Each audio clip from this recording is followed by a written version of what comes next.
Developing tonight, the Oregon National Guard likely won't be ready for its mission in Portland until the weekend. That's according to the Oregon Military Department today. Comes as President Trump says the Guard is now in place in a post on Truth Social. Also brand new tonight, Governor Kotek says the deployment could cost taxpayers an estimated $10 million. That appears to be a grand total beyond the nearly $4 million the military department quoted just 24 hours ago for pay and allowances. Thanks for joining us today at 4.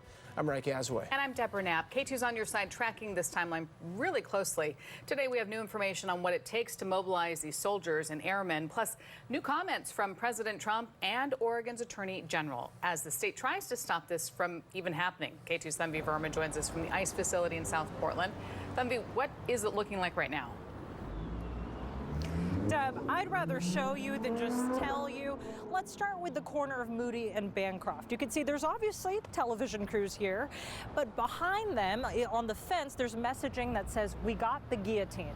It's messaging like this that's been a call that's been controversial. Some saying it's a call to violence, others saying it's protest art. You can see, of course, there's protesters holding signs that are also anti-ICE. I want to show you what the building looks like. It looks different. You can see it's boarded up. It wasn't always boarded up, but because there was so much anti-ICE messaging, since federal officers have been coming more and more into Portland, we've started to see that building get boarded up. Now, if you walk with me this way, I want to show you the actual protesters that are here. Let's start with the sign that says 100 days protesting ICE. It speaks for itself. We've talked to people who have been protesting for months out here. Originally, they were protesting an increase in immigration enforcement. Now, they're also protesting an increase of federal officers in the city and the National Guard being deployed. Here's what we know about the deployment of the National Guard. On Wednesday morning, President Donald Trump posting to Truth Social, writing, quote, "As I determined on September 27th when I activated and called into service the National Guard in Oregon, conditions continue to deteriorate into lawless mayhem. Antifa and the radical left anarchists have been viciously attacking our federal law enforcement officers." We brought that claim to the man who's suing President Donald Trump to end the National Guard deployment, and that is Attorney General Rayfield. In part because Tuesday night, federal officers arrested 6 people on charges of assaulting law enforcement. What do you say to people who say Portland police are not at the protests and they're not actually making as many arrests as, let's say, the FBI is? I don't think the facts bear those allegations out. And if you look at the very beginning of the year to now, if you look at violent crime in the city of Portland, it's down 51%. So you have a lot of positive metrics. Some protesters have said the Department of Homeland Security has actually been violent against them. In this video, you can hear a protester talking about the deployment of gas and his car potentially being hit by some sort of munition. According to an Oregon military department leader, the deployment is going to be 80 days. So when we look at 200 service members for a total of 80 days, and that 80-day order encompasses a 60-day mission, but allows us some time on the front end to get them trained and some time on the back end because they will accrue leave. So it allows time on the back end for us to do demobilization and for them to utilize their leave on the back end. And coming up at 5, we hear from a protester why she says ICE is the aggressor when it comes to clashes. Reporting live in South Portland, Tanvi Verma, KATU News. Tanvi, thank you. And again, ICE is staying tight-lipped on the training and the deployment plans for National Guard troops. Oregon Senator Jeff Merkley dug into some of the gray areas today.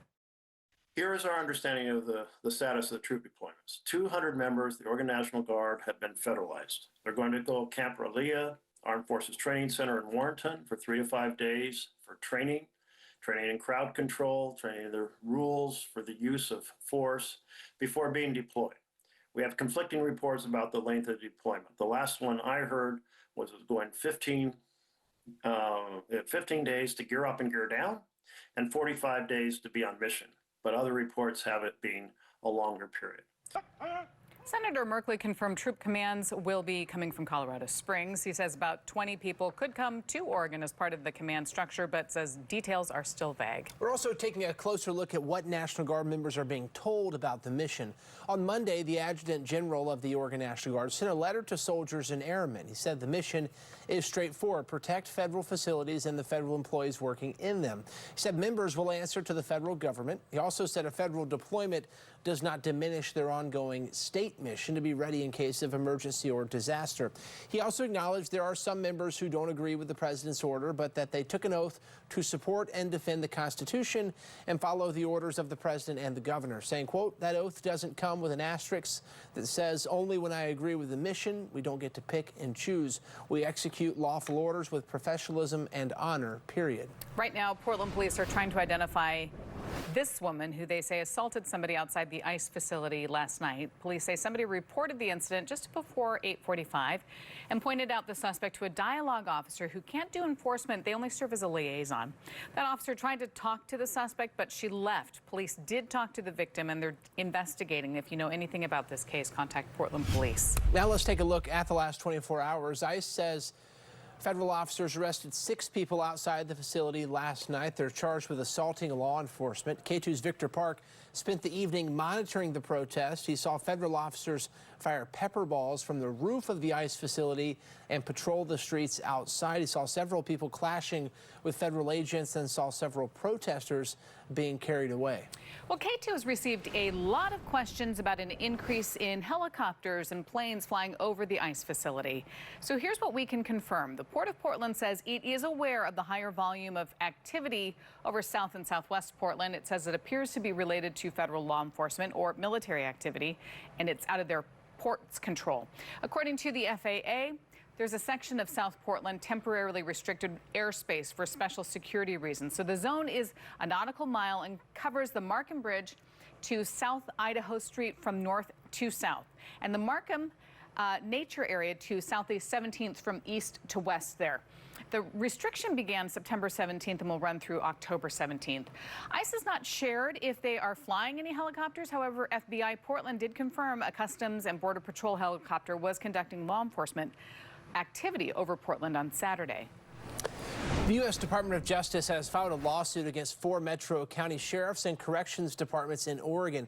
That lawsuit asks a federal judge to compel the sheriffs to honor federal subpoenas for information about people released from prison into those counties. The federal government says they are deportable. Defendants include officials from Multnomah, Clackamas, Washington, and Marion counties. The lawsuit does not name the 10 people the DOJ is seeking information about. It says they are convicted of crimes ranging from assault and manslaughter to robbery and rape.